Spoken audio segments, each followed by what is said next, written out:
মা তুমি এগুলো কি করেছো? কত সুন্দর লাগছে দেখতে। দেখুন এই যে বানিয়ে নিয়ে কিন্তু সত্যি চলে তো এক এলাম। কথা, কত সুন্দর হয়েছে দেখেছো, একবারে যেন ফুল। অসাধারণ কিন্তু এটা কি হয়েছে। ডিম ছাড়া হয়েছে?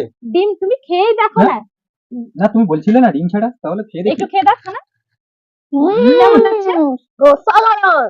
ডিম ছাড়া একবারে পারফেক্ট, খুব এরকম সুন্দর লাগছে। টিফিনে কিন্তু বানিয়ে দেবো। মা তুমি আমাকে দুপুরে বানিয়ে দেবে। হ্যাঁ বানিয়ে দেবো। দারুণ লাগছে। অনেক সুন্দর। তুমি একটা খেয়ে দেখো।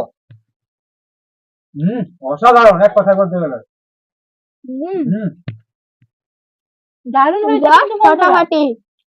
অবশ্যই কিন্তু এইভাবে বানিয়ে কিন্তু খাবেন, বাচ্চাকেও বানিয়ে দেবেন, বাড়িতে বড়রাও সবাই খুশি হয়ে খাবে, ভালোই লাগবে। আপনারা সবাই সুস্থ থাকবেন, ভালো থাকবেন, আর আশা করি পুরো ভিডিও আমি কিন্তু ভিডিওটা দেখবেন। আর প্লিজ চ্যানেলটা সাবস্ক্রাইব করে আমার